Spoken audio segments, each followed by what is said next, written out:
Good evening, friends. Today we are on the 53rd study circle meeting, and we have Mr. Om Prakash today addressing us. Now I call upon Mr. S.P. Mano Bharat to welcome and give an introduction about the speaker. Good evening, dear advocates and participants. It gives me an immense pleasure to introduce our speaker for the day, Shri Om Prakash, designated senior advocate of the Madras High Court. Sir was called to the bar in the year 1992 and started his practice under the able guidance of senior advocate Shri T. Ramalingam. He was later designated as senior advocate of the Madras High Court in the year 2017. Sir is a predominant practitioner of civil, writ, and commercial laws and handled variety of litigations before various high courts and the Supreme Court of India.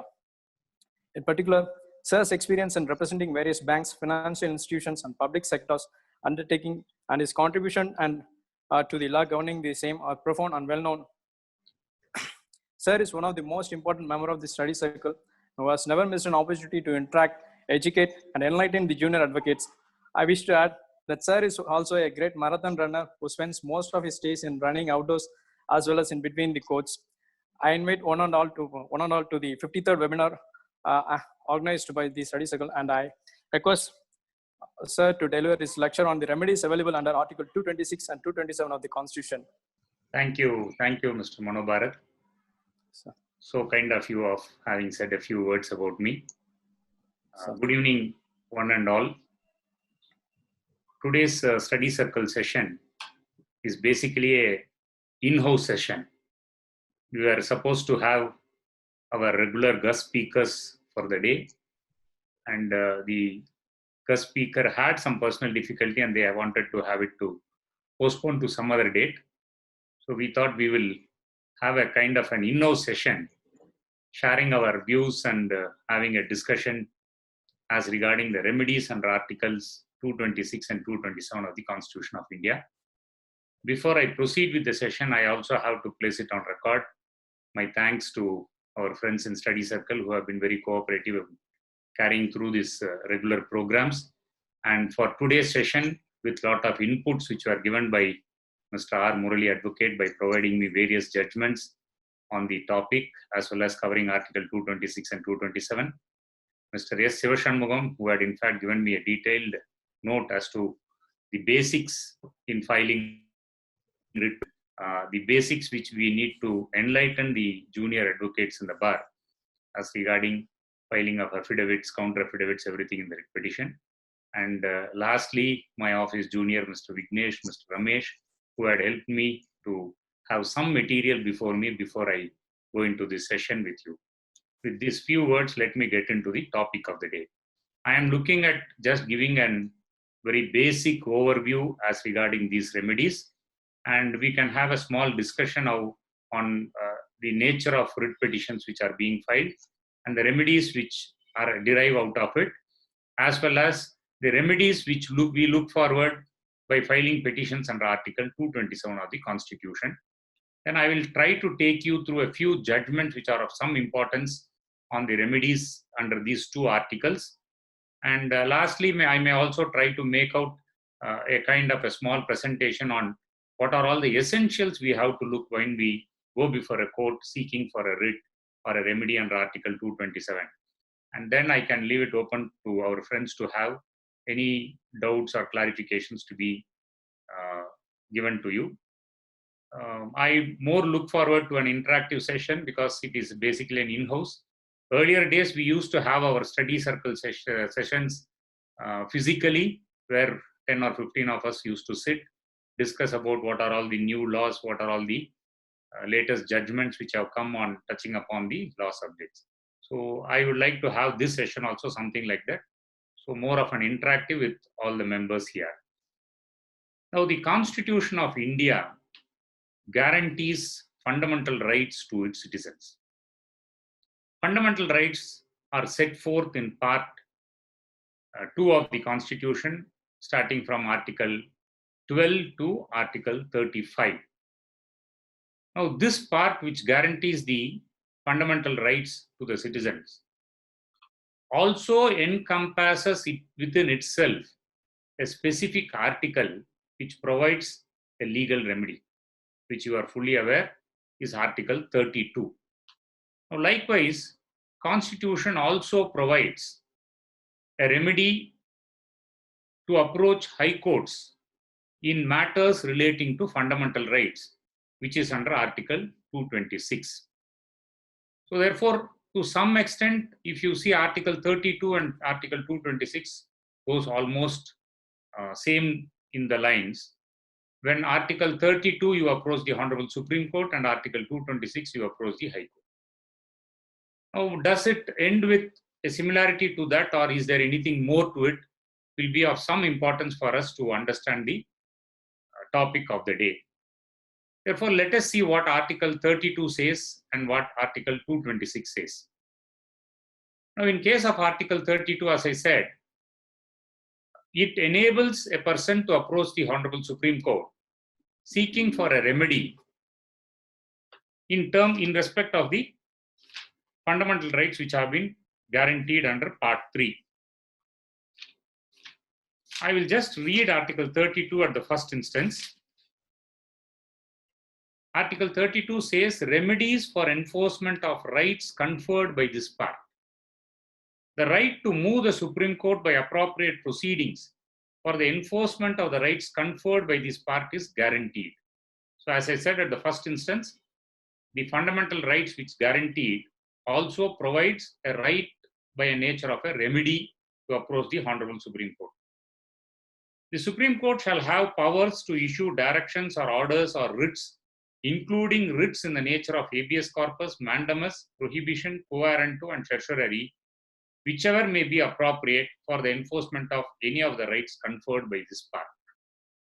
And without prejudice to the powers conferred on the Supreme Court by clauses 1 and 2, Parliament may by law empower any other court to exercise within the local limits of jurisdiction all or any of the powers exercisable by the Supreme Court under clause 2. Then a right guaranteed by this article shall not be suspended except otherwise provided for by this Constitution. So essentially it says the Supreme Court will be entitled to issue the writs which have been named therein to enforce the fundamental right guaranteed under this part.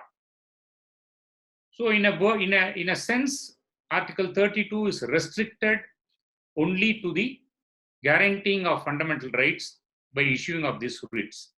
Now let us see Article 226. I will read Article 226. Article 226 says, powers of High Court to issue certain writs. Notwithstanding anything contained in Article 32, every High Court shall have powers throughout the territories in relation to which it exercises jurisdiction to issue to any person or authority, including in appropriate cases, any government within those territories, directions, orders, or writs, including writs in the nature of habeas corpus, mandamus, prohibition, quo warranto, and certiorari, or any of them. So far, if you look at it, it is almost identical to Article 32, but for the fact that this article seeks to bring in a question of territorial jurisdiction. Since this right is vested with the High Court, the article says that throughout the territories in relation to which it exercises jurisdiction. Therefore, the High Court's jurisdiction, wherever it is being exercised, will also have a power to issue these following writs. So in substance, Article 32 doesn't have any territorial limitations. It applies to the whole of the country. Article 226 has territorial limitations through the territories in relation to which it exercises jurisdiction.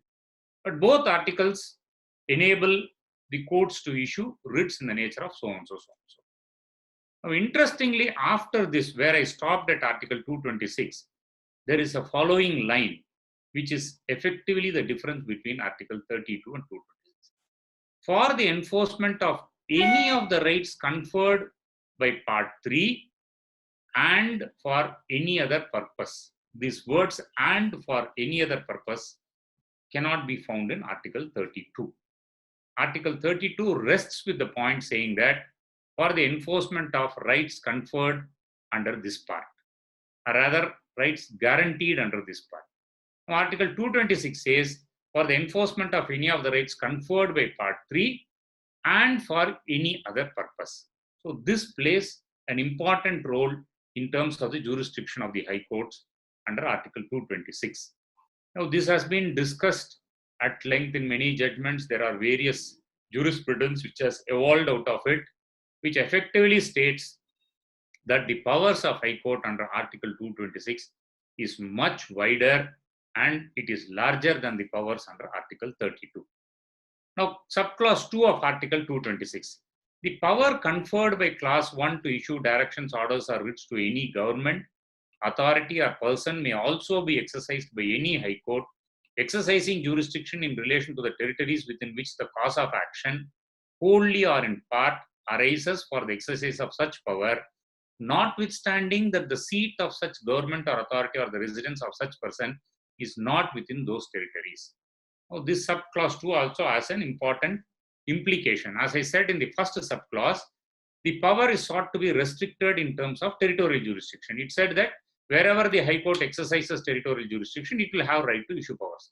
Now, the question which came up is that, suppose there is an authority who has passed an order, who has had acted in such manner which affects a fundamental right within a jurisdiction of a state where the High Court has a power.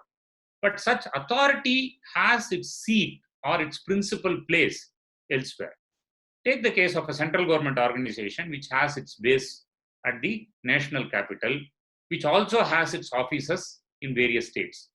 So in those cases, whether the High Court will be entitled to issue a writ or not comes up for consideration. Therefore, the subclause 2 makes it clear that while exercising this jurisdiction in relation to territories, the High Court will have a power if the cause of action wholly or in part arises within the jurisdiction, notwithstanding that the seat of such government or authority or the residence of such person is not within those territories. So, this subclause 2 gets the importance to ensure that the High Court will have a jurisdiction in spite of the fact that the authority is seated elsewhere. Now then, subclause 3, where any party against whom an interim order, whether by way of, let us skip for that. I will only point out that subclause 3 speaks about granting of interim orders, and if an interim order is granted, to what extent it will have force, and if a person comes before the court seeking for vacation, what has to be done. Effectively, if you see in subclause 3, in fact, it says there is a time limit till which time the interim order will operate, and thereafter, if an application is filed for vacation and the court is on such application is not disposed of, the interim order shall, on the expiry of that period, or the case may be the expiry of the next date, shall stand vacated. So it effectively says that the interim order cannot extend beyond a period of time, more particularly when the affected party is before the court with an vacate stay petition. Though this provision is there in categorical terms, you have judicial interpretation which said that unless the court hears and decides, you cannot assume or you cannot have an implied vacation of interim orders. Then subclause 4 says the power conferred on a High Court by this article shall not be in derogation of the powers conferred on the Supreme Court by clause 2 of Article 32. So effectively, this is the enabling provision as far as High Courts are concerned, which enables them to issue the writs. Now, what is this writ? What do we mean when we say a writ petition or a writ being issued? Effectively, a writ means an order or an authority by a judicial body, an order and authority by a court. The Indian Constitution derived this from the existence of prerogative writs in England. So when the constitutional framers had brought in so many things, made out a constitution for us, they imported this concept of prerogative writs from England and made it as a remedy available to the citizens by enabling the Supreme Court under Article 32 and the High Courts under Article 226. So therefore, a writ means an order, an authority, an authoritative pronouncement by the High Court or Supreme Court in respect of matters which is being brought before it. And effectively, it means that it is concerning the fundamental rights and if there is any breach to such fundamental rights. Now, having said this, now let us see As I said, the provision of Article 226 is a constitutional provision, though it is not part of Part 3. There is no such guarantee attached to it, unlike in Article 32. Now, scope of Article 226 is wider than that of Article 32 because of the operation of Article 226 is not limited to the violation of fundamental rights only, but it can be operated for other purposes also, which I had pointed out to you earlier. Now, however, in entertaining the writs, the High Court enjoys wide and open powers as a matter of discretion. Now, when we speak about Article 226 and 227, I need to, at the first instance, point out, in case of Article 226, it is the plenary power of the High Court without any fetter from any provision of the Constitution, which is actually what we say as an original jurisdiction, which is vested with the High Courts. Now, in case of Article 227, it is effectively a supervisory jurisdiction and not that of an original jurisdiction alone. The High Court's power under Article 227 comes into effect in the nature of exercising their superintendence over the subordinate judiciary and other tribunals. This is primarily a distinction which we can derive at. The basic objective of the power under Article 226 is to ensure justice whenever there is miscarriage of justice and which is manifest on the face of it. The courts have held that the powers of High Court under Article 226 is to reach the remotest corner of justice to eliminate injustice. Likewise, Article 32 is also vesting the powers with the Supreme Court of India. Now, the basis for this is that unless the fundamental rights which are guaranteed under the Constitution is effectively implemented or given meaning, it becomes meaningless. So there needs to be adequate safeguards to ensure the enforcement of such provisions. Since the reality of such rights is tested only through the judiciary, the safeguard assumes even more importance. Now, what is this power of the High Court or Supreme Court, or what is the scope of this jurisdiction while they exercise under 32 or 226 or 227? Effectively, if you look at the vast jurisprudence which has come into existence for the last 70 years by various judgments, the effective jurisdiction is a kind of a judicial review. A judicial review is tested in the cornerstone of establishing rule of law. Unless rule of law is established, you cannot have a effective society in a democratic setup. So to ensure that the rule of law is established, the power of judicial review is given utmost importance under the Constitution. So therefore, in all these remedies under Article 226 or 227 or Article 32, what we effectively require the court is to exercise their power of judicial review on the acts of state, on the acts of executive, and henceforth. So this is a small introduction which we look at while we discuss about the remedies under Article 226 and 227. As lawyers, we come across in regular parlance, hearing from clients saying that, sir, I need a stay of an order. This is the very common word which comes. A client doesn't come to you saying that I need to file a case, I need to get a remedy. He will say that I am facing a situation where there is a threat to my right. I am facing a situation where an order is operating against my interest. So this is how he comes to you and says that I need a stay of this. As lawyers, we work on it and we ultimately advise the clients and guide them as to what remedy which they have to seek. So this is one area which even in the earlier session on the legal remedies I pointed out. We play a role in guiding the clients as to the nature of remedies which they have to seek. Now, as far as this session is concerned, we are speaking about remedies under Article 226 and 227. So when does this arise? A remedy under Article 226 and 227. As we seen on the infringement of fundamental rights. Now, as I pointed out in Article 226, there are other things which are also within the purview of consideration by the High Court. So therefore, there are a huge list of various aspects which have to be considered while deciding whether a particular remedy has to be sought under Article 226 or 227. For the beginning, I will only speak about Article 226. Let us discuss about Article 227, which is the supervisory jurisdiction, at a later part of this discussion. Now, on Article 226, what is essentially we have to look at? If any situation is brought before you and a remedy is sought for, we need to see whether it relates to an affecting of a civil rights of a person, whether it relates to affecting a person's certain constitutional rights, or whether it relates to affecting a person by virtue of an action taken by a state or the state instrumentality. Now, based on this, you will look at whether the client has a remedy before a regular civil court, or whether the client's remedy or the relief will fall within the four corners of a remedy under the Article 226. So, as I was saying, primarily when you seek for a writ, what you look at is that the relief should be against a person, which is a state or a state instrumentality.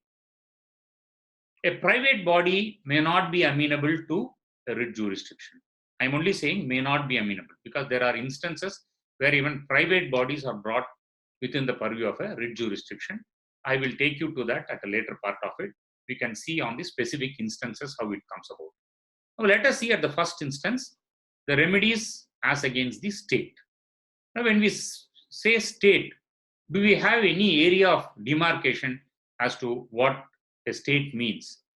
For that, we need to look at the definition of a state under Article 12 of the Constitution.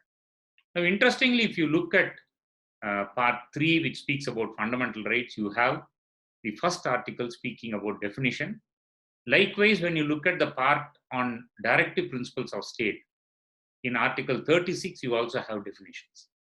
So, Article 12 says definition. In this part, unless the context otherwise requires, the state includes the government and Parliament of India, and the government and the legislature of each of the states, and all local and other authorities within the territory of India or under the control of Government of India. So you can only categorize this as saying that at the first instance it speaks about legislative and executive organs of the union government. So this is one category of a state against whom you can seek a remedy.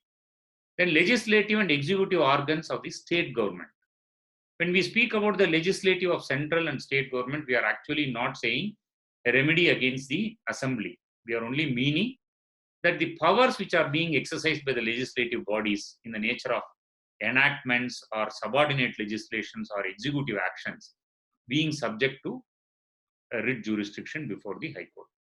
Then this definition also includes within itself all local bodies. When we say about local bodies, we look at municipalities, municipal corporations, panchayats, village panchayats, huge various bodies which exercise the powers within a local areas. Then you will have district boards, the various improvement trusts, including welfare boards which come into place. Now this again you can categorize into two and look at statutory and non-statutory authorities.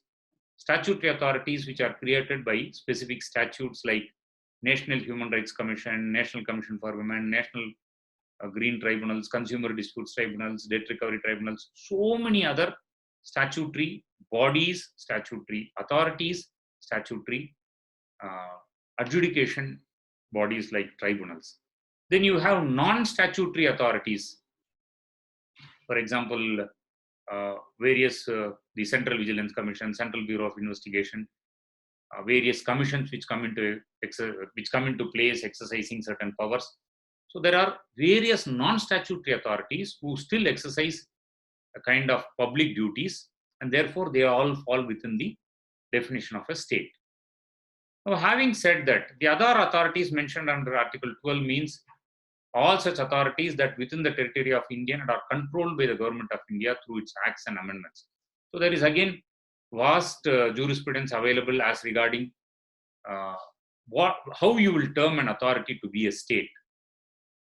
Justice P.N. Bhagwati in the case of R.D. Shetty versus Airport Authority of India, reported in 1979 3 SCC 489, has said that to understand if the body is instrumentality of a or is to be called as a state under Article 12 or not, he has derived certain principles. He says the body can be called a state if its entire share capital is held by the government of India, like corporations, registered companies which are completely held by the government.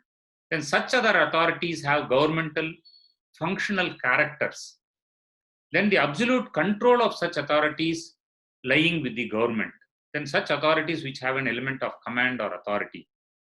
Then authorities discharging public service. Now this has been further expanded to mean authorities which discharge public duties under specific statutes. So all those things fall under consideration. I can even give you a huge list of judgments where different corporations, companies, non-statutory bodies, non-statutory instrumentalities have been held to be under the meaning of state. So therefore, we look at a remedy against a state and a state instrumentality. Now, what will be of some consideration would be that who can apply for a writ, who can seek a remedy, and in which instances this remedy will lie, and where it will not lie. So these will be the next area of discussion which we can look at. Now, for which what I thought is that let us get into what are these nature of writs. As I read to you under Article 32 and 226, there are specific writs which the Constitution has set forth. Take the case of writ of habeas corpus, writ of mandamus, writ of certiorari, writ of prohibition, and writ of quo warranto. Now, there is one uniqueness as far as Madras is concerned. We were the authors of a specific type of writ called writ of certiorarified mandamus. As I explain you this, I will also take you through that. Now, for the purpose of our small understanding, let us at the first instance take writ of habeas corpus. Though it is not my area of practice because I don't do much of criminal side. As part of the session, we may also have to look at what is a writ of habeas corpus. Therefore, at the first instance, let me take you through that. Then we will look at the most happening writ, which is a writ of mandamus. Given any case today, you can find that this writ of mandamus has become something like filing of a civil suit with a lesser court fee. Like this bare injunction suit, which used to be filed before the municipal courts and the subordinate judiciary. Nowadays, for every cause or other, you have a writ of mandamus. I will also point out how the prayers are being made in the writ of mandamus, what are all the instances by which people bring about. So then we can go to the writ of certiorari, where an order or an act, anything, whatever it is, being questioned before the court. Then you have the most insignificant writs, if I have to say, writ of prohibition and writ of quo warranto. Let us see writ of habeas corpus at the first. It is one of the most valuable writs to ensure a personal liberty. Most of the substantial constitutional issues have been dealt with in petitions which have been filed under the writ of habeas, seeking for a writ of habeas corpus. Habeas corpus means effectively let us have the body. So it gives an insight why you ask for a writ of habeas corpus. Effectively means if you need to have a person's body, which means the person or body is under some kind of difficulty. His personal liberty is in question. Rather, he is in a kind of illegal detention or in a custody against his will and wish. So these are all instances when you go to the court and ask for a remedy in the nature of writ of habeas corpus. Now, this habeas corpus is also expanded to cases of detention and arrest under statutory provisions. So those are also tested under the cornerstone of whether such detention is legally valid. So therefore, two categories fall for consideration. One is that habeas corpus in cases of illegal detention. Rather, I will not say illegal detention, illegal custody. So if a person is detained by another person against his will and wish, which may be a private body, which may be a private individual, whatever it is. So this is a case of a non-statutory custody. There is no order or there is no rule of law which is extended to detain a person. this you will commonly come across in many cases where persons are missing. Very common cases are persons are missing. You have one of your family member who is suddenly missing. You go to the police station asking to register a case for a missing person. And it is a duty of the police authorities to investigate that complaint, make all their efforts to find out the person and bring him before you. Now, when this duty is failed, when the police don't take an action again on your complaint for a missing person, you approach a court by filing a petition for habeas corpus, seeking a direction, seeking an order that the police be directed to bring the person before the court and let him free.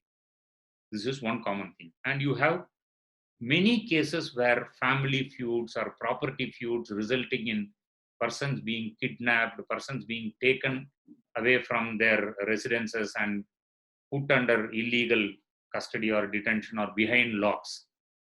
So these are all cases which sometimes come before the police authorities and then ultimately land up in the court.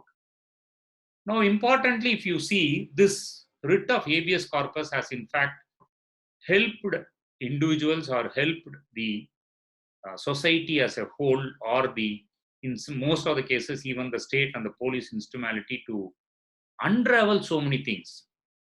If I have to point out, by filing a writ of habeas corpus, the person who was missing was sought to be traced. Now that ultimately landed in a situation that the person was killed and his body disposed of. So what was to be commenced as a criminal investigation for a murder or something started from a order or from a filing of a habeas corpus petition. Likewise, you all know at the time of emergency, the most happening litigation was the filing of habeas corpus petitions, because many were being detained illegally without any rule of law being followed. So therefore, in habeas corpus, when a person is arrested, the kith and kin move the court for an issue of habeas corpus, and it is an order by a court to the detaining authority to produce the arrested person before it, so that it can examine whether the person has been detained lawfully or otherwise. Now, if a court is convinced that the person is illegally detained, it can issue orders for his release. Now, the principle of habeas corpus ensures that the prisoner can be released from unlawful detention, that is, detention lacking sufficient cause or evidence. Now, the remedy can be sought by the prisoner or by any person coming to the prisoner's aid. This right originated in the English legal system and is now available in many nations. It has historically been an important legal instrument safeguarding individual freedom against arbitrary state actions. It has been extended to non-police authorities. As I said, you have classifications as far as this writ of habeas corpus is concerned. In Madras High Court, we normally title it as HCP number, habeas corpus petition number so-and-so. And within the title, you will also have a category called statutory HCP or non-statutory HCP. For example, persons who are detained under Gundas Act or under Act 14 or various enactments, including Coffee Posa, those orders are challenged by filing this HCP. And the court examines the legality of these things. So this is a brief on the writ of habeas corpus. As I told you, the habeas corpus can be filed by any of the kith and kin of the person who is affected. Now, on the jurisprudence which has evolved, I can point out to two judgments. One is Sapnavaya versus Deputy Commissioner Aijal, reported in 1972 SCC page 399, which was later followed by Justice H.R. Khanna in his dissenting judgment, reported in ADM Jabalpur versus Shivakant Shukla, which is famously called as the habeas corpus case, reported in AR 1976 SC 1207. I will only point out the exact wordings of the judgment of Justice Khanna following the earlier judgment. The writ of habeas corpus is a prerogative writ by which the causes and validity of detention of a person are investigated by summary procedure, and if the authority having his custody does not satisfy the court that the deprivation of his personal liberty is according to the procedure established by law, the person is entitled to his liberty. The order of release in the case of a person suspected of or charged with the commission of an offense does not per se amount to his acquittal or discharge, and the authorities are not, by virtue of the release only on habeas corpus, deprived of the power to arrest and keep him in custody in accordance with law, for this writ is not designed to interrupt the ordinary administration of criminal justice. Now again, as I said, who can apply? You have a broad view from what is the relief we are seeking in habeas corpus. Now when it will lie, again you have two instances of statutory and non-statutory. Effectively, you need to trace a person. Effectively, you need to set at liberty a person. This is where a writ of habeas corpus lies. Now, in the case of Sunil Batra versus Delhi Administration, AR 1980 SC 1795, it has been held that the writ of habeas corpus can be issued not only for releasing a person from illegal detention, but also for protecting prisoners from the inhuman and barbarous treatment. The dynamic role of judicial remedies imported to the habeas corpus writ is a versatile vitality and operational utility as a bastion of liberty, even within jails. Then in Veena Sethi versus State of Bihar, AR 1983 SC 339, it was held that the court was informed through a letter that some prisoners who were insane at the time of trial but subsequently declared sane were not released due to inaction of state authorities.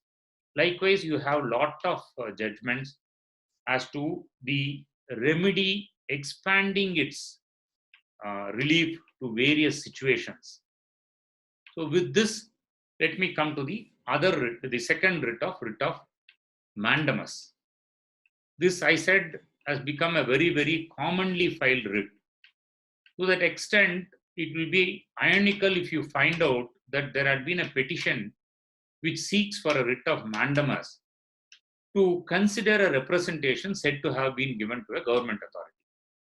Now, interestingly, assume, for example, this writ petition is filed on 18/8/2020, comes up before the court for a hearing on 20/8/2020.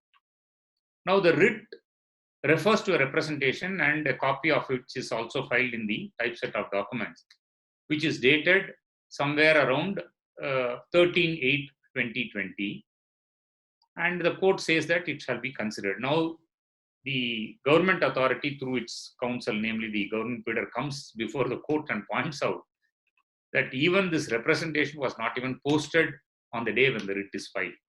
So it gets posted on 19, it reaches them much later. So this is the common nature in which this writ of mandamus is being used. I am just pointing out to an example. What does this mandamus mean?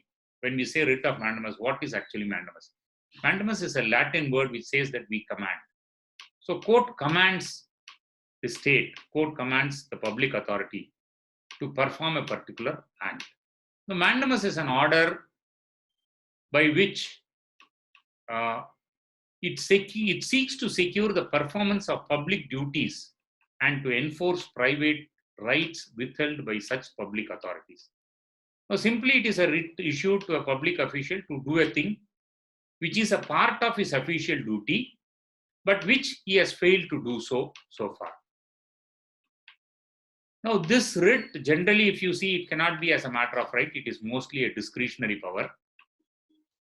This is primarily used to make a government machinery work properly. And as I said, there are very many public servants who are responsible to carrying out certain public functions. For the lawfulness of their public duties and their actions, a remedy is sought by way of a writ of mandamus.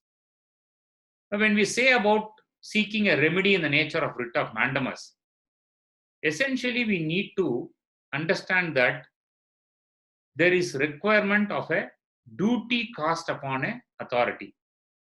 Likewise, there is a requirement of a right enshrined in an individual. So unless you have a right, there is no point in saying that I am entitled for a writ of mandamus by which the court needs to direct a particular authority to carry out its public duty.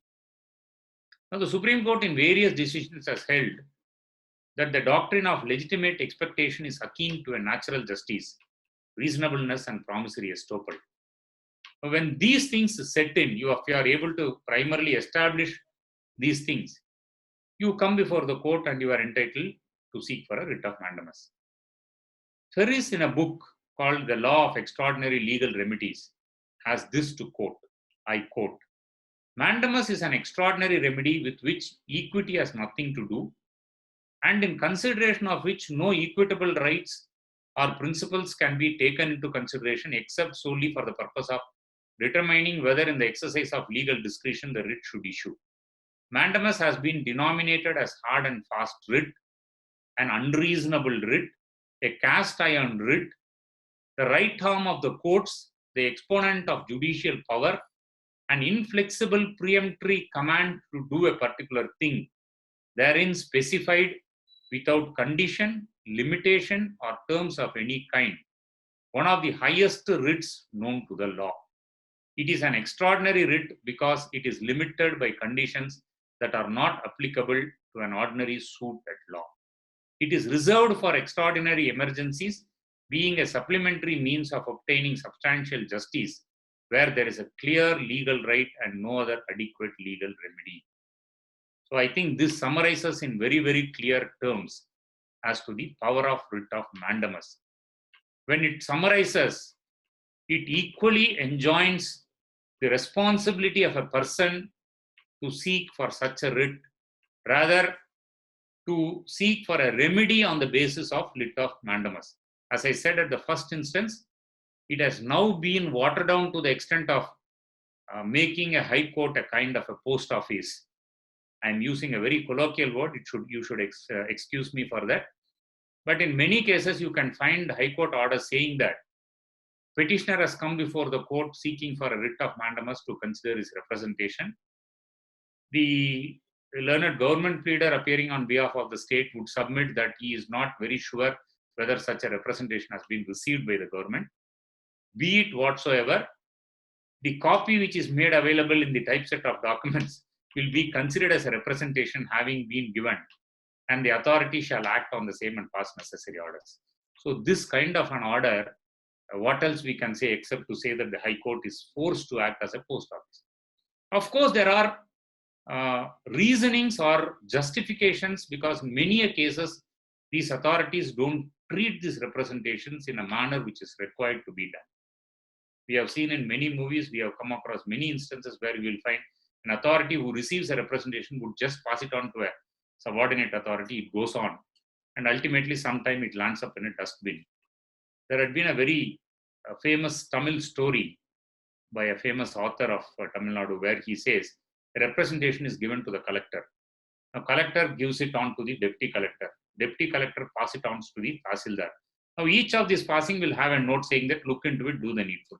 Now, tahsildar passes on to the revenue officer. Revenue officer would pass it on to the village administrative officer. And village administrative officer, after a period of time, say 30 days or 40 days, will land up in the house of the complainant and say that what is that you have given, what is that you want. Now, after getting this information, it is not that he is going to give you a remedy. He will not give you a remedy. He will again write back this.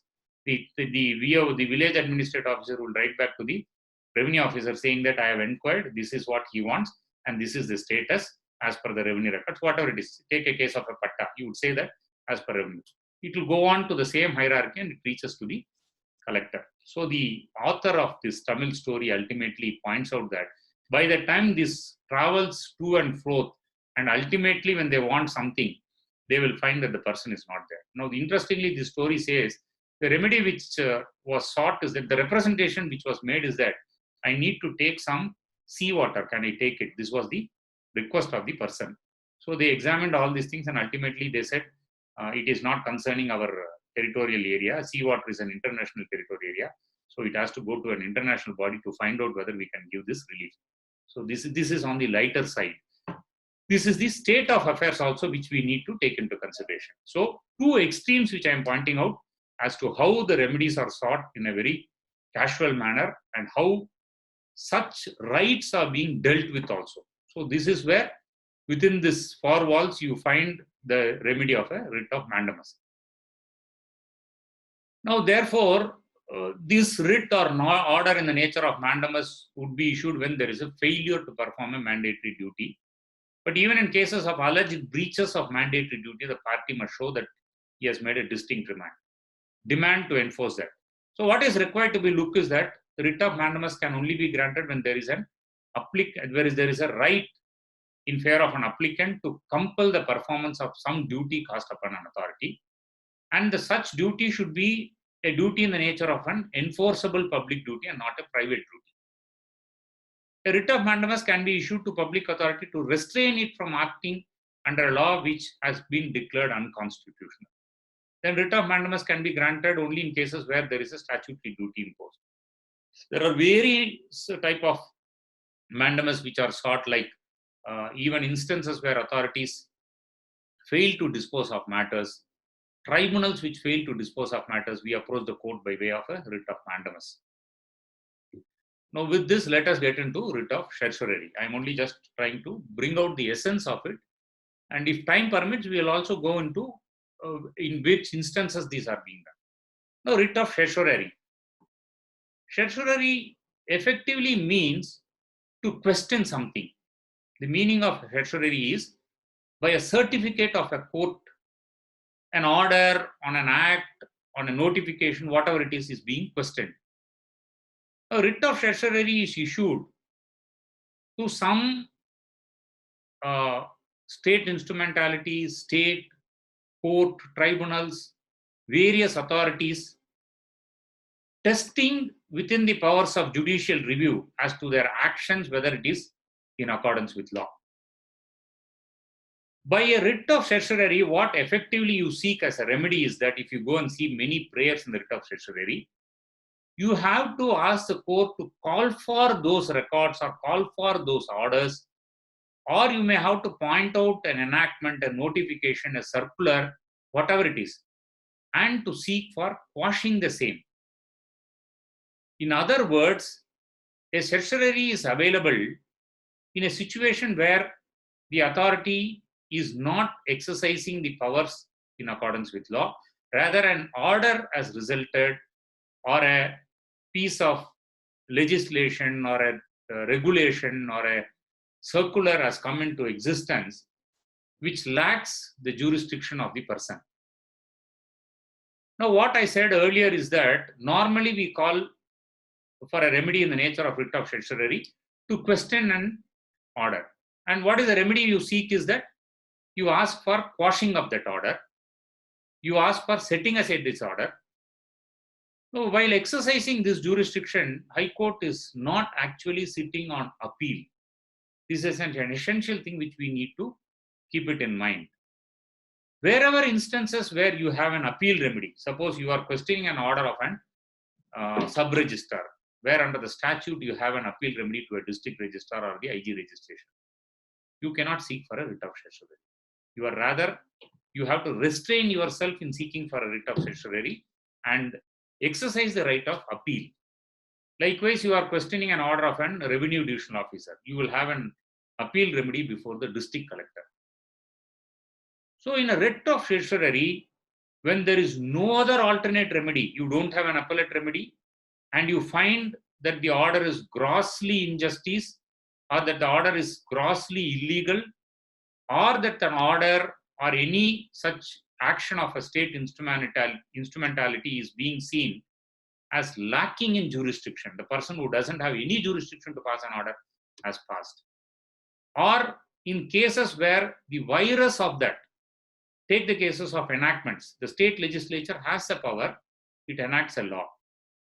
But you are testing the virus of that enactment under the touchstone of the fundamental rights which is guaranteed under the Constitution. So therefore, if the virus is tested, you go before the court by way of a remedy to seek for issuance of a writ of certiorari. And the court will quash it. Now, as I said, when there is no remedy, like tribunals which are having powers under special statutes, they exercise the powers, you get an order and you go for an appeal, and beyond that appeal, you don't have any remedy for that. Then you come to the court by way of an Article 226 and ask for a writ of certiorari. I mean, all these cases, what is to be borne in mind is that the High Court is not sitting as a court of appeal. You cannot have all your cases to be heard like an appeal. There is no question of appreciation of evidence. There is no question of going into the factual merits of the matter. You may have to primarily establish that in law you have a case by which the order needs to go. This is one aspect of it. Now, interestingly, there is a second aspect of it. It is effectively said the jurisdiction of High Court in a case of writ of certiorari is called a correctional jurisdiction. High Court is supposed to correct the errors which are illegal, which are manifestly arbitrary on the face of record. So therefore, High Court will only say that this is wrong, I am setting aside. Now, High Court cannot substitute its opinion. High Court cannot pass an order which was supposed to be passed by an authority. Once it is being set aside, High Court cannot pass an order. But one important thing which you will find is that this writ of certiorari is available. Now, as far as Madras High Court is concerned, we molded this prayer as a certiorari-fied mandamus, because what was happening is that, all right, an order is set aside, an order is quashed. Then what happens if the authority doesn't do? His order is quashed. Now he has to again reappreciate or sit on it and decide and do something. He doesn't do.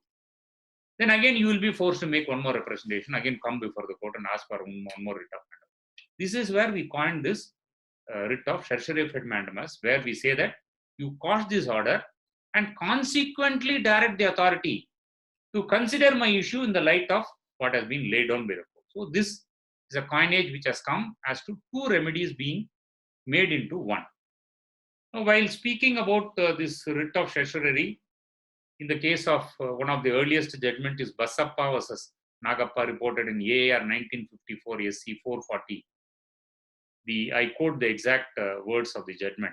As is well known, the issue of the prerogative writs within which certiorari is included had their origin in England in the king's prerogative power of superintendence over the due observance of his officials and tribunals. The writ of certiorari is so named because in its original form, it required that the king should be certified of the proceedings to be investigated, and object was to secure by the authority of a superior court that the jurisdiction of inferior tribunal should be properly exercised. Now, following this, you had many other cases, and one of the judgments would be the province of Bombay versus Kushal Das, AR 1950 SC 22, where it was held whenever anybody or a person having legal authority to determine questions affecting the rights of subjects and having the duty to act judicially acts in excess of their legal authority, the writ of certiorari will lie. It does not lie to remove merely ministerial acts or to remove or cancel executive administrative acts. Writ lies on judicial bodies. One of fundamental principles in regard to issuing of writ of certiorari is that the writ can be availed of only to remove or to adjudicate upon the validity. The expression judicial acts includes exercise of quasi-judicial functions by administrative tribunals or authorities or persons obliged to exercise such functions, in contrast to purely ministerial acts. Likewise, the court went on to propound the law, and it has been followed in many judgments you have. In fact, it is this case which said, for correcting error of law apparent on the face of record, the writ is also issued. Therefore, it is called as a correctional jurisdiction. The error of law apparent on the face of record, and it cannot correct the error of fact. What is an error of law apparent on the face of record came to be decided by the courts in the facts of each case.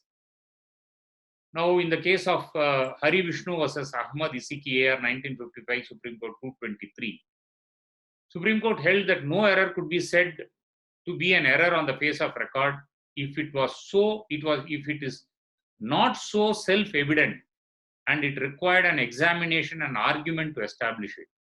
An error of law which is apparent on the face of record can be corrected by a writ of certiorari, but not an error of fact, howsoever grave it may appear to be. The reason of rule of law rule is that the court issuing writ of certiorari acts in the supervisory jurisdiction, not appellate jurisdiction. Then on these principles, you have very many judgments. I will also try to take you at the end, because there is also an issue which has to be considered as to what is the appellate jurisdiction, what is the supervisory jurisdiction, and what is the original jurisdiction of courts High Courts in exercise of Article 226.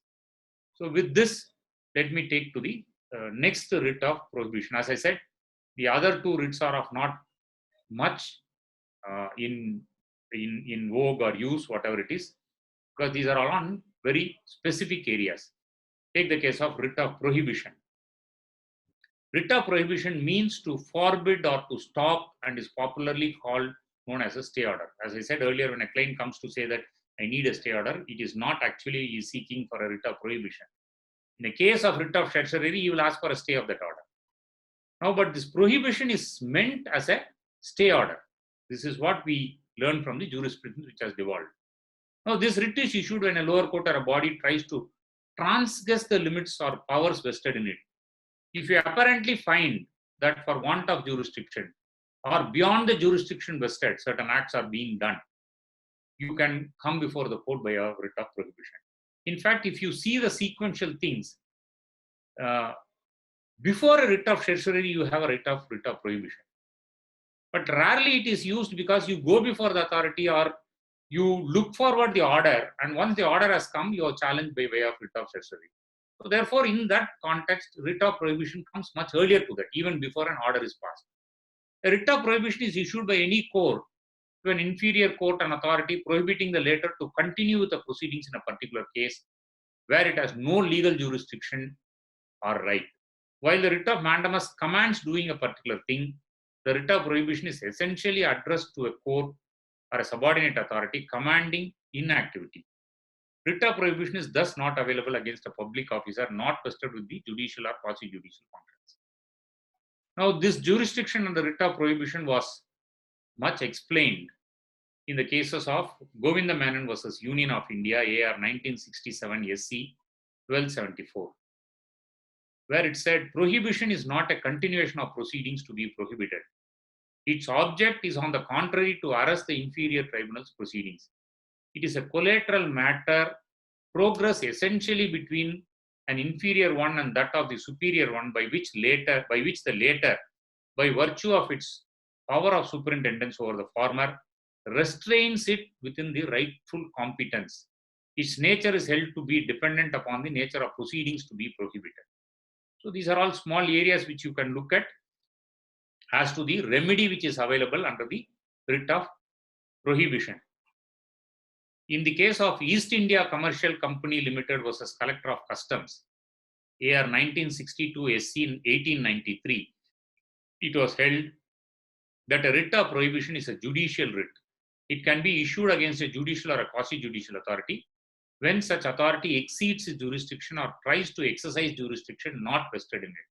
It is an order directed to an inferior court or tribunal, forbidding it from continuing with the proceedings thereon on the ground that the same is without or is in excess of jurisdiction or contrary to the laws of the land, statutory or otherwise.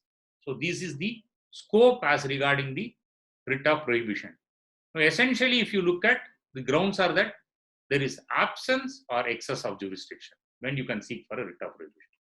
There is violation of principles of natural justice or against the constitutionality of a statute. So this gives the scope as regarding the writ of prohibition. Now let us come to the writ of quo warranto. It effectively means questioning an authority. A quo warranto means questioning an authority. Why is this word quo warranto issued? If you see in the common parlance, take the case of an appointment of a High Court judge. You will all heard that the warrant has come for the judge to assume office. So an appointment of certain public authorities are by an warrant. This emanates either from the office of the president or from the office of a governor. So there are various public authorities who are appointed by the orders of which are normally called warrant. So therefore, a quo warranto means that warrant or that appointment is being questioned. It is a writ issued with a view to restraining a person from acting in a public office to which he is not entitled to. The writ of quo warranto is issued to prevent illegal assumption of any public office or usurpation of a public office by anybody. For example, if a person is appointed to a post beyond his age of superannuation, take a case if a tribunal, an administrative member or judicial member of some tribunal is appointed, where the tribunal rules says that the superannuation age is 60 and the government chooses to appoint a person with an age of 62. Then you have a remedy by way of a writ of quo warranto. And take cases where there are qualifications which are required for a person to be appointed to certain posts. And there is an appointment which breaches these qualifications, and then you get a remedy by way of a writ of quo warranto. You had very many cases. I don't want to go into various details because this is on a kind of a public law remedy which is available. It is mostly in the nature of public interest litigations, and it is very, very rarely you find that writ of quo warranto is coming within a private right. That happens in a case where a qualified person is there and superseding him, another person is appointed. He goes and files a writ of quo warranto. But most of the jurisprudence you will find there are cases of public interest litigations questioning the appointments of tribunals, of authorities. Take the case of appointment to election commissions, which has been recently, which you would have heard as far as Madras High Court is concerned, appointment to Tamil Nadu Public Service Commission, appointment to consumer courts, state consumer commission. All these appointments, if there is any illegality on the face of record or illegality as regarding the prescribed essentials to be followed, a writ of quo warranto will lie. Now, this has been summoned in the case by Justice Gajendra Gadkar, reported in University of Mysore versus Govinda Rao, AR 1965 SC 491. Broadly stated, the quo warranto proceedings affords a judicial inquiry in which any person holding an independent substantive public office or franchise or liberty is called upon to show by what right he holds the said office. If the inquiry leads to a finding that the holder of office has no valid title to it, the issue of writ of quo warranto outs him from that office. In other words, the procedure of quo warranto confers jurisdiction and authority on the judiciary to control executive action in the matter of making appointment to public offices against the relevant statutory provisions. It also protects a citizen from being deprived of public office to which he may have right. So essentially, it summarizes that where an individual can have a right of writ of quo warranto because if he is denied the right, and in cases where public can have a writ of quo warranto against an authority. Now, who can apply? Right? That the office in question is public office. It is held by a person without legal authority. And if, like in cases where they said it is held that courts where they refuse the issuance of quo warranto, or courts where they entertain these petitions and proceed to issue a quo warranto, are all judgments which are available. I will not trouble you much on this because we are also running short of time. So to summarize, you would have found that I have tried to take you through the different writs which are providing a remedy under Article 226. Now, I also said that our session will also cover Article 227. Now, having considered the powers of the courts under Article 226, now let us see what is Article 227. As I said at the initially, 226 gives an original jurisdiction to the court, which while you file a petition, you will also put it in the cause title saying that special original jurisdiction. Now, Article 227 is quite different, saying that it exercises a jurisdiction in the nature of superintendence, which is termed to be an appellate jurisdiction. Now, the Supreme Court settled the jurisdiction under Article 227 in the case of state through its special tell New Delhi versus Navjot Sandhu, reported in 2003, 6 SCC 641. The jurisdiction under Article 227 cannot be limited or fettered by any act of the state legislature. This is a general thing. The supervisory jurisdiction is wide and can be used to meet the ends of justice, also to interfere even with interlocutory orders. The power must be exercised sparingly only to move the subordinate courts and tribunals within the bounds of their authority to see that they obey the law. The power is not available to exercise to correct mere errors and also cannot be exercised as a cloak of an appeal in disguise. Now, in the other session, when I spoke about revisional jurisdiction under section 115 of CPC, I also pointed out that revisional jurisdiction, which is restricted now by virtue of amendment to section 115, has given a scope to invoke Article 227. So, therefore, a remedy under Article 227 is also a remedy of a revisional jurisdiction over the subordinate courts. A reading of Article 227 does not speak about any remedy by way of revision and rest. Now, please see Article 227, the wording. It nowhere says, even Article 226 you would have seen, it speaks about protecting certain rights, everything. Now, see Article 227, it nowhere speaks about any remedy. 227 says power of superintendence over all courts by the High Court. Every High Court shall have superintendence over all courts and tribunals throughout the territories in relation to which it exercises jurisdiction. Now, subclause 2 says, without prejudice to the generality of the foregoing provision. The generality is the supervisory jurisdiction. The High Court may call for returns from courts, make and issue general rules, prescribe forms so and so, so and so. It goes on to say that it can settle fees so and so, so and so. Therefore, the wordings of Article 227 does not speak about any remedy by way of revision. Now, we are aware that Article 226 empowers the High Court to issue prerogative. Let us see how law evolved as far as the remedies under Article 227. An analysis of these two articles, you will find that there have been two important judgments. Till one point of time, in terms of a judgment of the Supreme Court, Article 226 and 227 were essentially seen as coextensive.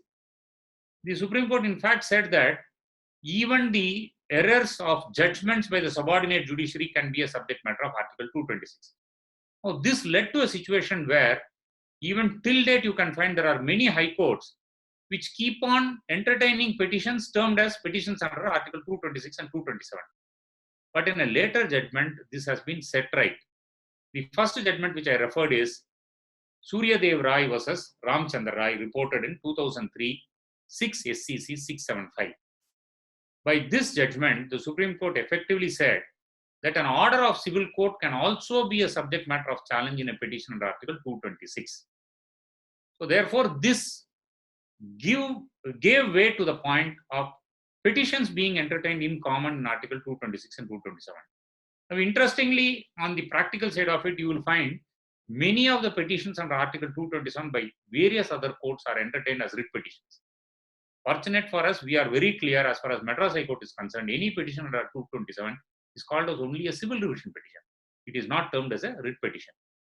Now, this judgment which said that even a civil court's order can be questioned, namely the Surya Dev Rai's case, it held certain principles of invoking Article 227 of the Constitution, and that the amendment to Section 115 CPC does not restrict the invocation of Article 227 of the Constitution and seeking relief before the court. So effectively, I said, revisional jurisdiction power was expanded by invoking Article 227 when it was restricted in Section 115 of CPC.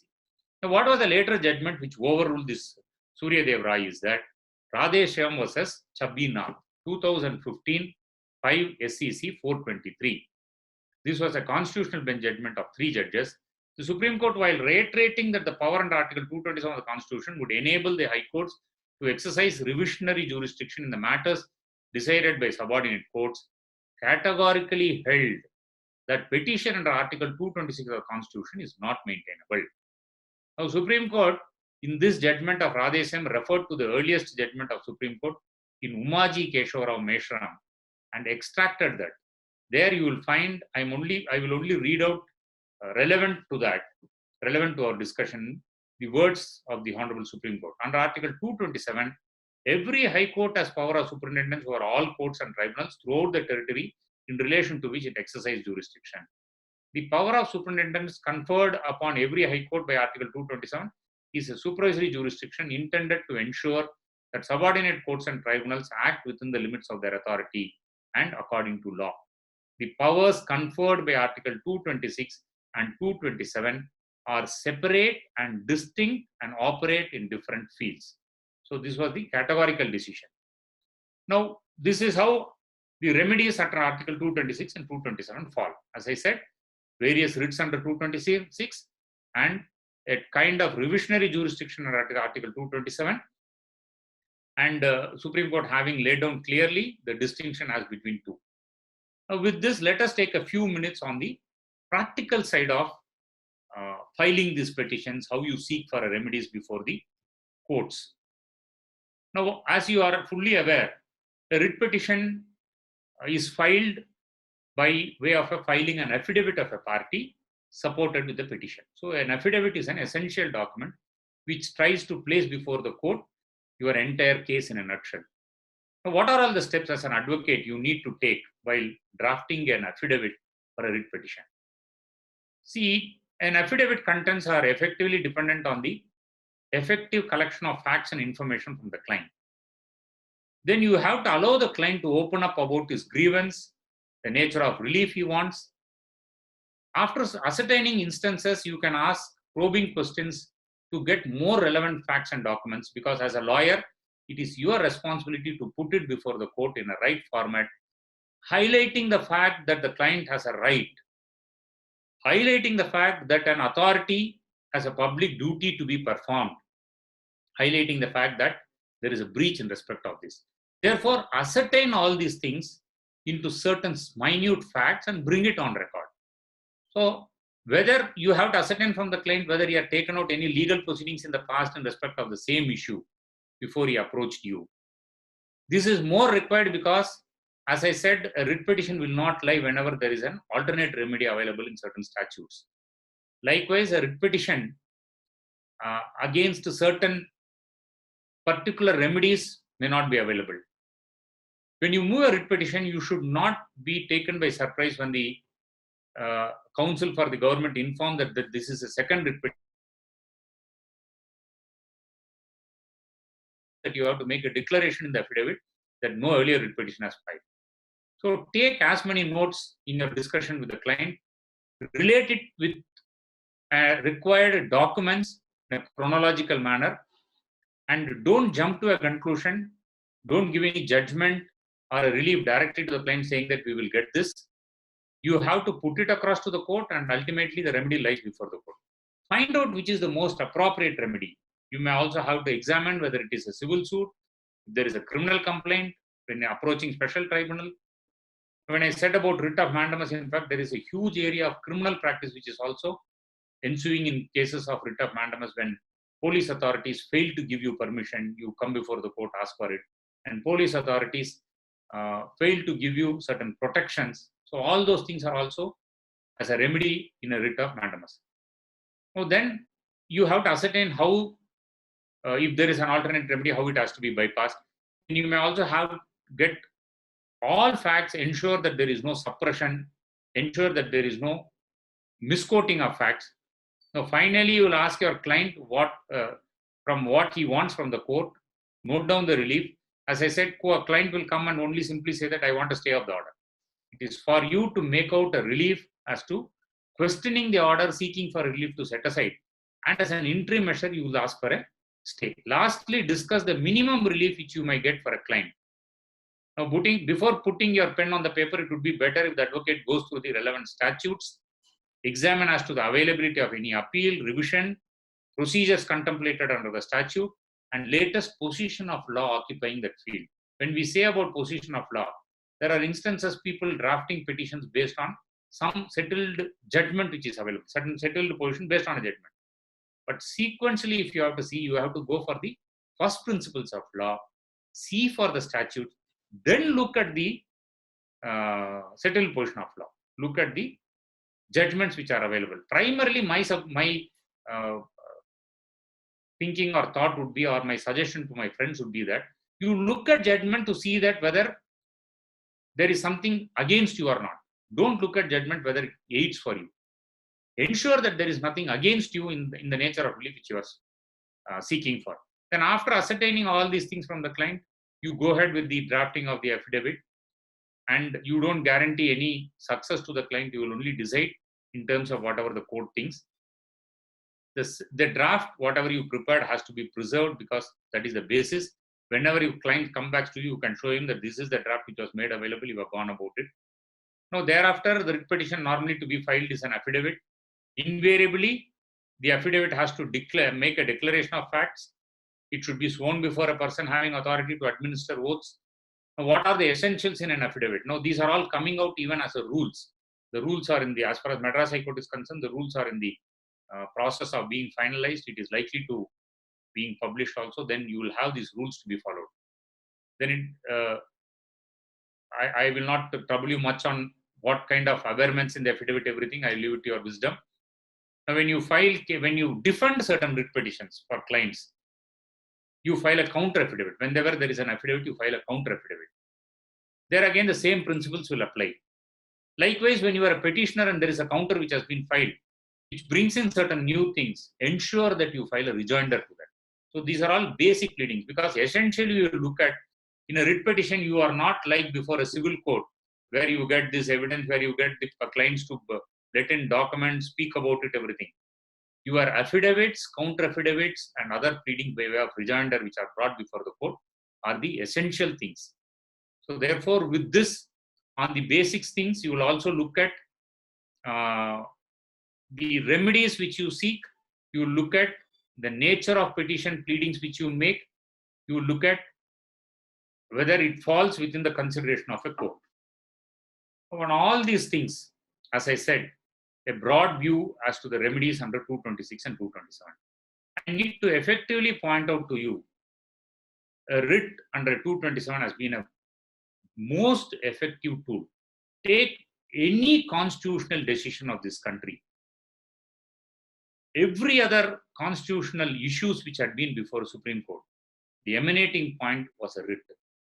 Of course, many other areas are based on civil law, civil proceedings, appeals which went before Supreme Court. But the constitutional remedies or the constitutional framework was on the basis of writ. If you look at certain important cases, take the case of Keshavananda Bharati, Minerva Mills, ADM Jabalpur, the first emanating point is a decision of a lawyer or a forethought of an advocate to bring it before the court by way of writ petition. For example, Keshavananda Bharati case, it was brought by way of a writ petition on a specific issue. If you ultimately look at the judgment, the person who approached the court did not get any remedy, but the law was laid down. Likewise, Minerva. So many lawyers who had the best of their time was only when they were able to identify these remedies, which are very, which are the constitutional remedies, which are the touchstone of the Constitution. And once it is brought before the court, it unravels so many things. So therefore, my view to friends is that this is a very important area of practice which gives you a lot of scope as to how you can work about it.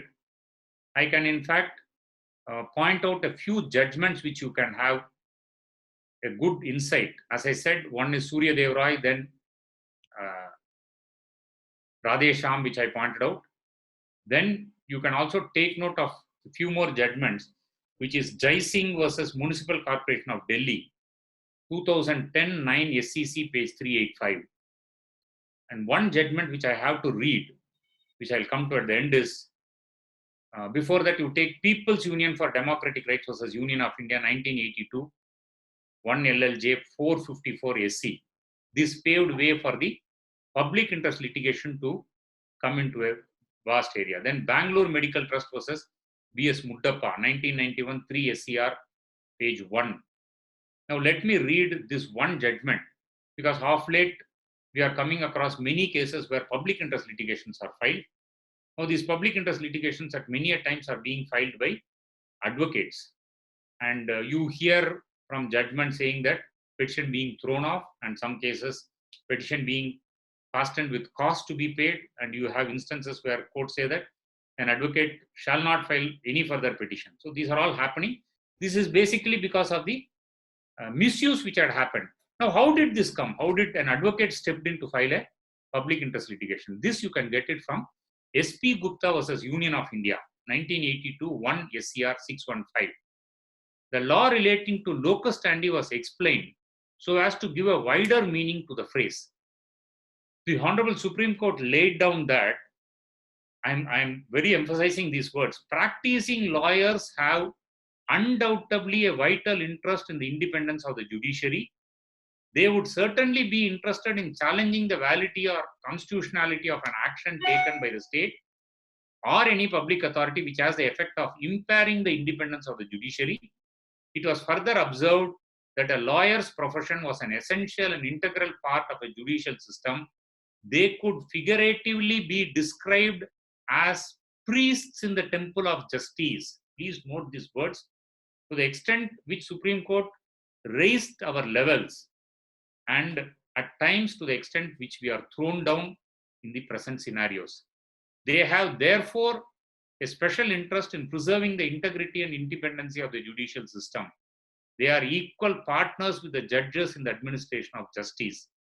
All these lines which I am reading only from the decision of S.P. Gupta versus Union of India. The lawyers, either in their individual capacity or as representing some lawyers association, have the locus standi by law to question all such actions and seek for a remedy before the court.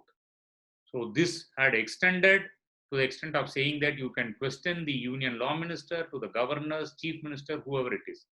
So this is the emanating place of public interest litigations and emanating place where lawyers were given a prominent role to bring about this before the courts to ensure the independence of judiciary. And I was also indicating to you when I said about state, I will just point out few judgments where Supreme Court identified as to different instrumentalities to be the state. In the case of, I got only the citations, 1984 3 SEC 316, the Project and Equipment Corporation of India, which is a body corporate, was treated to be a state. Likewise, in 1984 supplementary SEC 554, Hindustan Steel Limited was treated to be a state. Then Indian Council of Agriculture Research, which was basically a society registered in Societies Registration Act, was treated to be a state in the case of reported in 1984 2 SEC 141. State financial corporations were treated to be a state in the case in the judgment reported in 1983 3 SEC 379. Now this gave the remedy by way of approaching the High Court when state financial corporations under the State Financial Corporations Act took over industrial units and sought to auction and sell them for the dues, for the defaults committed. So therefore a writ petition was entertained against state financial corporation. Then you have Indian Statistical Institution Registered Society in 1983 4 SEC 583, then Bharat Petroleum Corporations. All registered societies run by the state were treated to be states in the case of reported in 1981 1 SEC 722. Coffee Board was treated as a state in the case report 1983 SEC 350. Likewise, the Steel Authority, State Electricity Boards, Stock Exchange, various other instrumentalities depending on the touchstones which I had pointed out. The court treated them to be states and therefore writ petitions were maintained against them and remedies were granted under the Article 226 and 227. This is a broad outview which I thought I will share with my friends for the today's day session. With this, I conclude and I will be happy to clarify anything or raise any doubts. I will also be happy if any one of you can contribute by adding to whatever I have said. Thank you very much. Thank you all for this time of staying with me for about 1.5 hours. Thank you very much. Thank you, Mr. Om. That was enlightening. We have Mr. Anand Shivakumar raising his hands. I'll unmute him. Mr. Anand, you have been unmuted. Am I audible, sir? Yes, you are audible. Yes, sir. Yes, sir. Very good afternoon, senior, and very good evening to my friends. Very enlightening session. Only 2 doubts I have.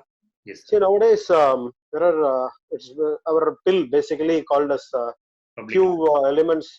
They treat it as a publicity interest litigation, which affects the entire morale of the people who really want to do. Yes. Bill, what is your opinion on the same, sir? So that is what I said.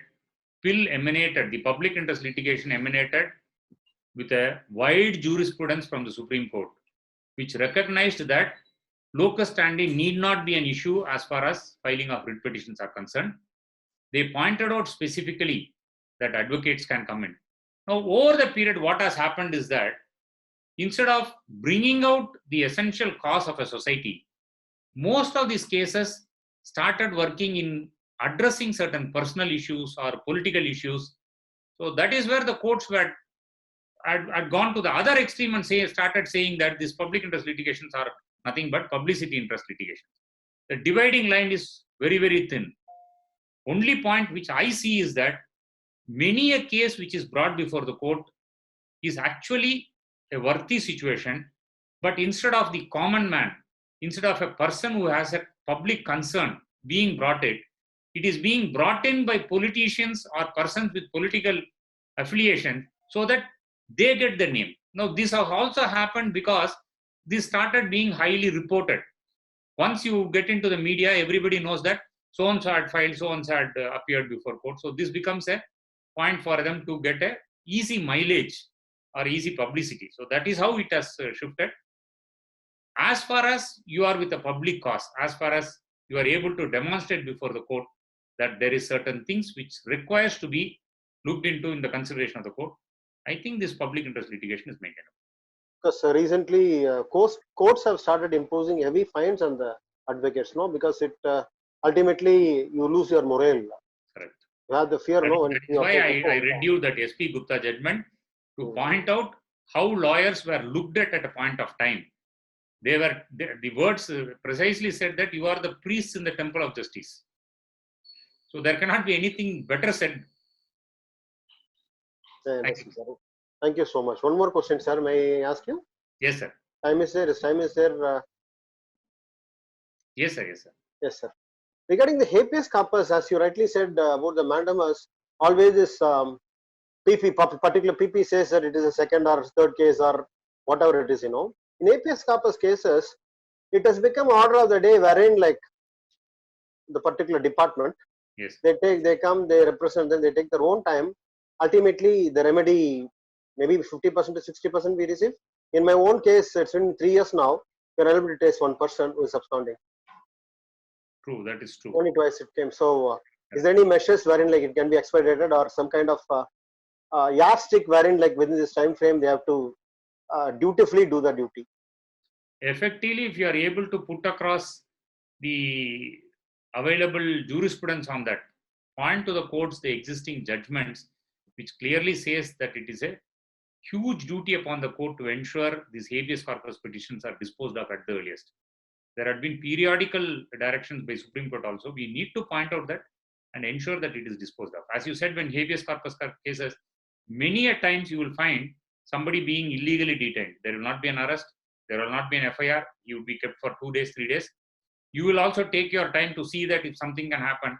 Ultimately, the day you come, you file, and when it comes up for hearing, the only statement PP makes is that FIR is registered, remanded, he has been arrested, he is remanded, finished. So most of these cases go like that. So it is something which we have to work out in a better way. That is what I can say. Any kind of mechanism wherein the court is really looking at to clear this inhibitions? The way we project is more important, because when we say about this habeas corpus importance should be given, habeas corpus cases ultimately land up there. Please see the manner in which these petitions are filed. If you get an opportunity, you can go through that. Most of these affidavits in support of habeas corpus petitions lack in details. It is hardly sometimes 1 page, 2 pages. Of course, I don't mean to say that it needs to be more elaborate or it cannot be 1 page. Even a letter is to be treated as a public interest litigation is what Supreme Court said. Essential issue has to be brought before court. That is it. So if we are able to derive at some mechanisms and work on effective pleadings, effective documents, and effective representations, we should be able to do better. Thank you very much, Senior. Thank you. Thank you for the opportunity given. Thank you. Thank you, sir. We have Mr. Ilangovan. He's raised his hand. I've unmuted you, Mr. Ilangovan. Yeah. Good evening, sir. Good evening, Ilangovan. Sir, very good presentation, sir. Being the junior members, we are made to understand the power of High Court with regard to the Article 226 and 227. Sir, as you said, the alternative remedy Yes. and latches and delay on the part of the petitioner approaching the High Court. Yes. Maybe the bar of exercise of jurisdiction under Article 226 and 227. Other than that, what are the other things we have to get into our mind before approaching the court under Article 226? Being the youngest members of the bar, what are the things we have to note on? Effectively, you look at what you are challenging, whether this is an order of a state or a state instrumentality, whether a remedy relates to a public office, public authority. This is the first and foremost thing which you have to look at. Once you ensure this, look into what is the nature of proceedings or order, whatever it is. See under what statute it emanates. For example, if there is an order under Mines and Minerals Act, you may have to look at Mines and Minerals Act and see if there is any revisional jurisdiction, appellate authority is named. So all those things have to be looked into. So one, you will see what you are going to challenge or what is the remedy you are going to seek against. Whether it is a state instrumentality, whether it is a person enjoying a public office, whether it comes within the purview of a government agency, all those things. Secondly, you will see under what circumstances it arises. If it doesn't arise within any statutory framework, then you will have an easy cakewalk. Because if it is not within the statutory framework, it only falls back on establishing that you have a right or there is some kind of infringement of your right and pointing out that the authority has committed some error. Suppose if it is emanating from a statute, then more of your work is to look at the statute, what is that it is provided there, as I said, alternate remedies, everything. Then beyond this, you will also look whether this remedy which you are seeking ultimately results in a remedy against an individual, private individual. See, in the guise of seeking a remedy against a public body, many a times you will be ultimately seeking a remedy against a private individual. Take a case that you have a dispute on a land. You have some civil suit for the proceeding. Now, on a you also had a patta for that land, which is given by a government authority. Now your advisory goes to the government authority, the collector or Tahsildar, whatever he does, he cancels this patta. Now you have, one thing is that you already have a civil suit. It may be for a declaration, it may be for an injunction, whatever it is. The other area is that your patta is now cancelled. Now, if you restrict yourself as to the order which is passed and establishing that there is no alternate remedy and seeking that it has to be restored, you are fine. Suppose if you travel on the other rights as to the dispute with your neighbor or with your advisory and everything, and if your remedy is ultimately saying that patta given to him is to be cancelled and I should be given a patta, you were somewhere you are working on a private rights. So this is one area which you have to look at, because ultimately when the other side comes in, he is going to point. And all these things, as I said, when you sit down for drafting a writ petition, effective thing is that how you put things into an affidavit. That is more important. Sir, with regard to the other thing, as you rightly said, dispose of the representation, writ of mandamus. It's the order of the day where every advocate will try to file such kind of writ petitions, often filed before the High Court. What are the things we have to look into, sir? Even I file for a writ of mandamus to dispose of the representation. You say that there should be an effective representation. What are the things we have to keep in mind while drafting a representation? Whatever I said in your earlier question answer, same thing will apply. Ultimately, by disposal of the representation, what is going to be done? Now, while considering the representation, whether there is a public duty on the authority to perform is important. If you are not touching upon any public duty and if you are looking at some kind of private rights being agitated or an adjudication to be done, it will happen. So, same whatever I said in the earlier case will also apply to this. In there, you are looking at an order being challenged. Here, you are looking at some performance to be done. That is the only difference. Yes, sir. Thank you so much, sir. Thank you. Mr. Vaidyanathan has raised his hand. I'm unmuting him. So Vaidyanathan, you can unmute yourself and ask your question. Sir, very good evening, sir. Good evening. Yes, sir. Very exhaustive session, and to make it very crisp and clear, which has also deserved to be. And my question is, how far the judicial activism impacted in writs, especially in bill? Can you explain? You have used the exact word actually, judicial activism. I did not use that word, but I said in so many other words. The very jurisdiction and writ petition has led to the judicial activism. As I said, all constitutional issues had been laid down based on some writ petition. Take the bank nationalization case. The bank nationalization case came before the Supreme Court by R.C. Cooper. Who was R.C. Cooper? He was a shareholder in a bank. So he filed a writ petition saying that this enactment by which the government had nationalized the banks affects the wealth.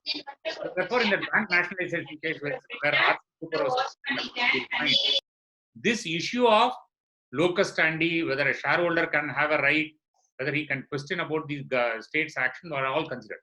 Therefore, the most judicial activism happened in cases of writ petitions. You can see the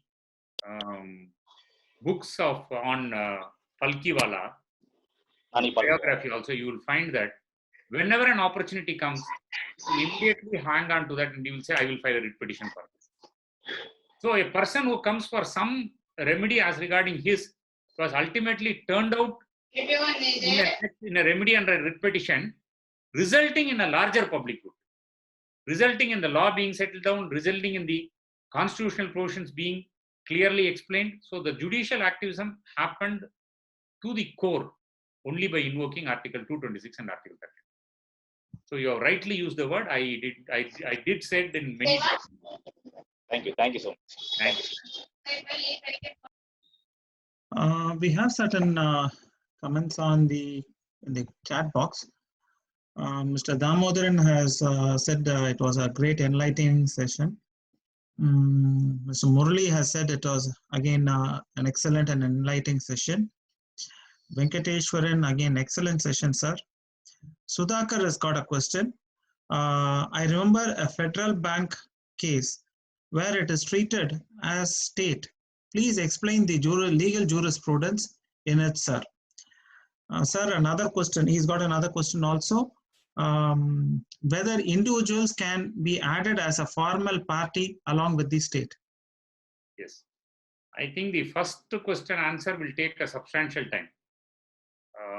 Enough to say that federal bank case is again one more case where the Supreme Court held that a writ is maintainable.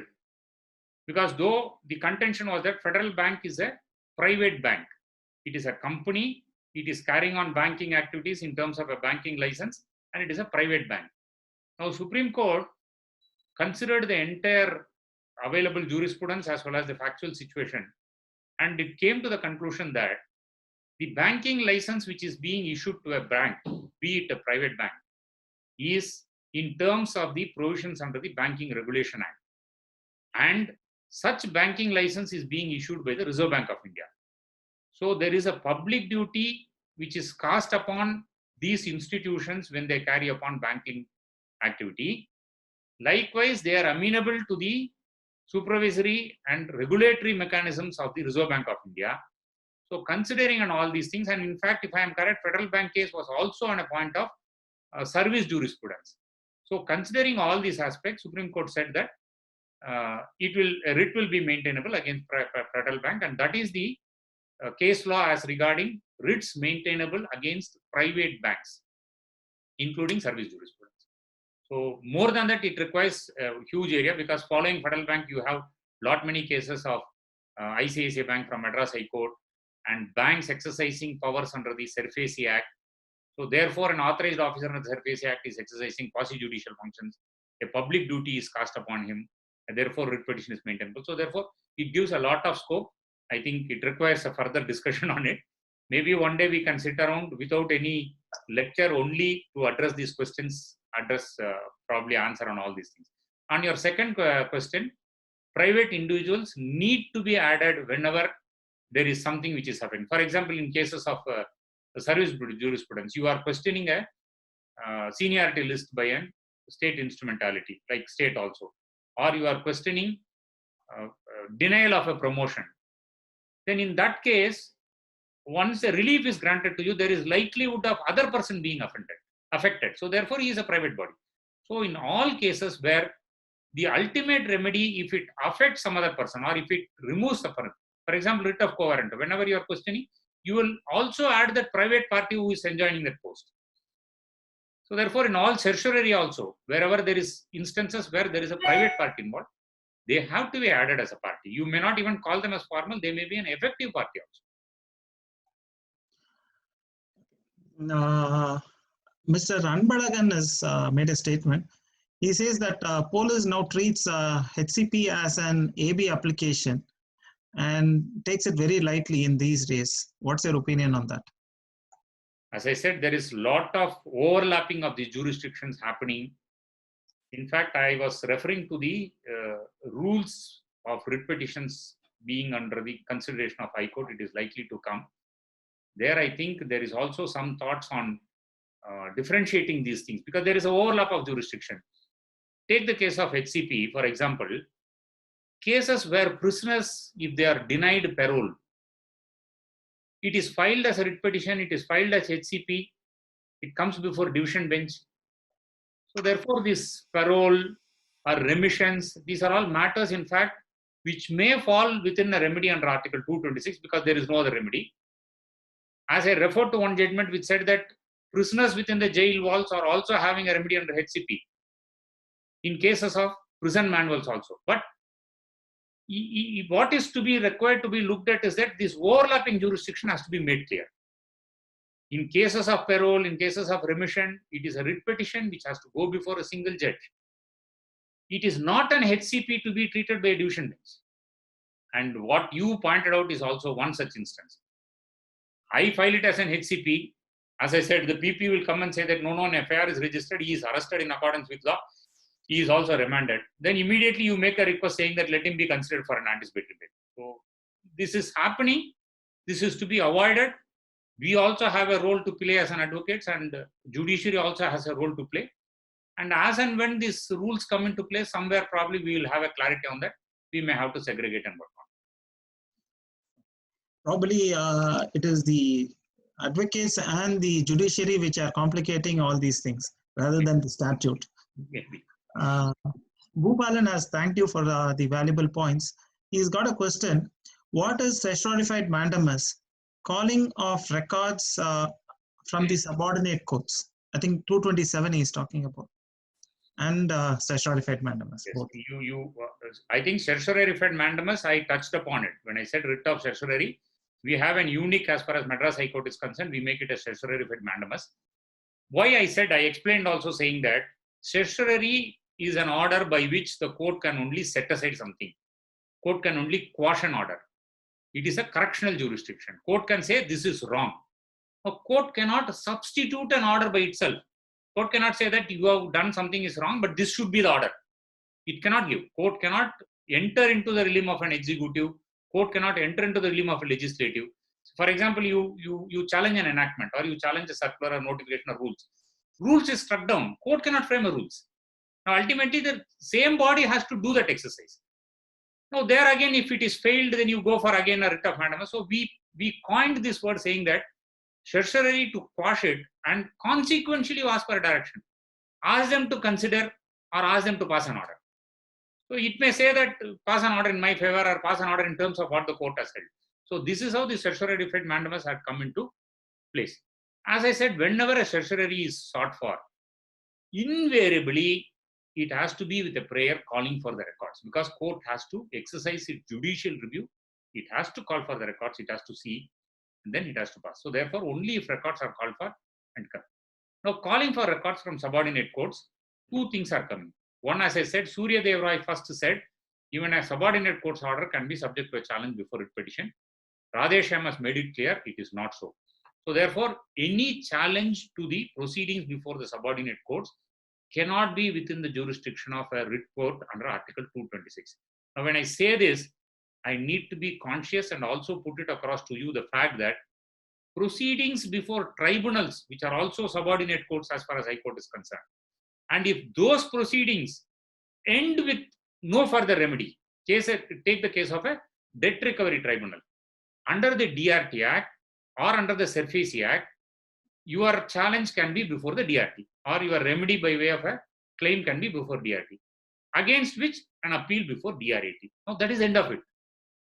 But take the case of Environmental Protection Act or Consumer Protection Act or the IBC, Insolvency Bankruptcy Court.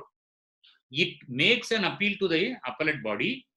Then it says a further appeal on the question of law to Supreme Court. Now take the case of Prevention of Money Laundering Act. It provides for an appeal in terms of attachments to the adjudicating authority and appellate authority. From the appellate authority, it has got a remedy to the High Court. Likewise, prosecution before the civil court. From the prosecution, you have a appeal or revision jurisdiction to High Court. So there are statutes which provide. Now come back to the DRT jurisdiction. Surface Act DRT says DRT order is final. There is no revision, appeal on any question of law to Supreme Court or High Court.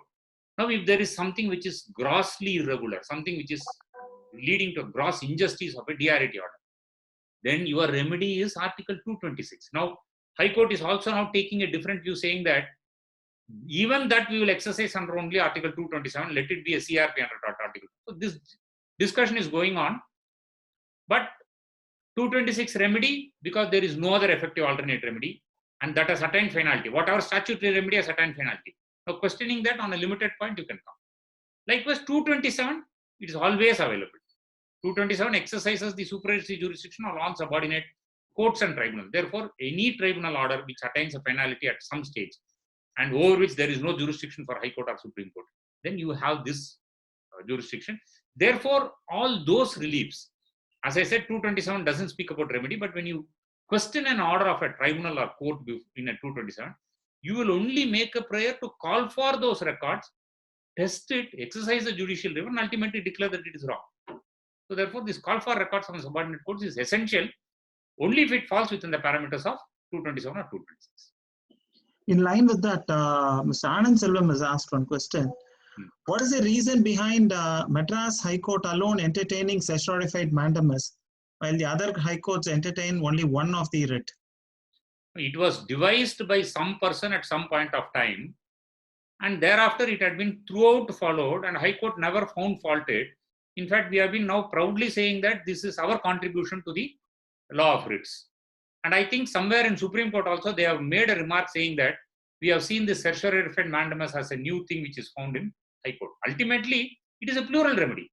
It is nothing more. You have a right of writ of mandamus, you have a right of writ of certiorari. What we did is that we made it plural remedies in the nature of consequential remedies. That's it. As a letters patent High Court, as a High Court which we had a very huge history, we were able to devolve that, we were able to devise that, and it has now become a norm.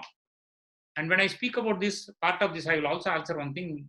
My friend Mr. Sivashanmugam had in fact given me enough material on one more jurisprudence which has evolved in the writ jurisdiction, is that continuous mandamus. There is something called continuous mandamus which is evolved. You file a writ of mandamus, you ask for a particular relief.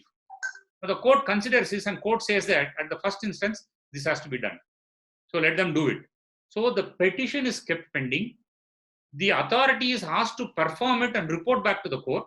Court again considers it. So therefore, this case will be kept pending, posted for compliance, report and compliance, then monitored throughout.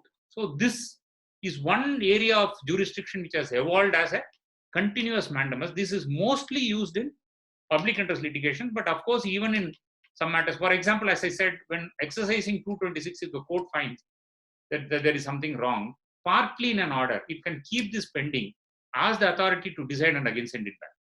So this will be a case of continuous mandamus which is being exercised. One case which I had appeared where I find that there is a continuous mandamus till date being live is that a public interest litigation in respect of persons with disabilities, where we sought the act should be implemented in toto as far as access to the persons with disabilities, access to buildings, access to transport, everything. That the then Chief Justice, Justice Sanjay Kishan Kaul had passed. No, earlier to that, in fact, then Chief Justice, Justice A.P. Shah had passed an order, directed the authorities to consider. In fact, he gave direction that the Transport Corporation has to have buses fitted with this accommodation for the persons with disability to get onto it. They viewed that in the court, they kept it pending, they again asked for improvements. Then when Justice Sanjay Kishan Kaul came, he passed a detailed order, effectively disposed the writ petition, but made it saying that this has to be complied with and reported. Until date, that petition is pending, it comes up often, and there is a regular complaints reports by collectors. Now, when I said this, I also need to point out, there is a criticism on this continuous mandamus saying that the court is exceeding its jurisdiction to take the role of an executive or to take the role of a state. So this criticism is also comes. Because once I passed an order, it is for them to do it. It is not for the court to keep monitoring or not for the court to keep on asking what has to be done. That is the role of the. So this is also there. I am only putting across to as a thought saying that there is also a jurisprudence on continuous mandamus with a criticism which is pending. Yes. Mr. Anand Shokmar has said it's an excellent presentation, and Koteswara Rao again has said it's a very interesting and very useful session. Thank you. Siddharth Vishnu, thank you very much, sir, for sharing your valuable time and inputs with us. Your presentation was really interesting and useful. Thanks to the host for organizing the wonderful session. I think host is being cautioned. Time is running out. Vasant Kumar has said great insights on the subject. Thank you. And Anand Selvam, that's the question that he had asked. Sudhakar has another appreciation. Arul Mori, very great presentation, sir. Sudha, very useful session. Wonderful PL and useful for PH. That's it for the day, I think. I don't find any other raise hand option. Now I call upon Vel Murugan to formally issue a vote of thanks. Good evening, sir. Good evening to all. I, on behalf of the junior members of the bar, deeply thank the organizers of the study circle for organizing this wonderful topic, writ remedies. Equally, I thank my senior from the bottom of my heart for the lucid explanation given by him, which had cleared many doubts in our minds regarding this topic. I also thank all the participants who watched this session patiently, and I sincerely hope that they would be benefited immensely by this topic. I once again thank everyone. Thank you all. Thank you. With that, we end this session. Thank you, one all. Very much. Thank you all.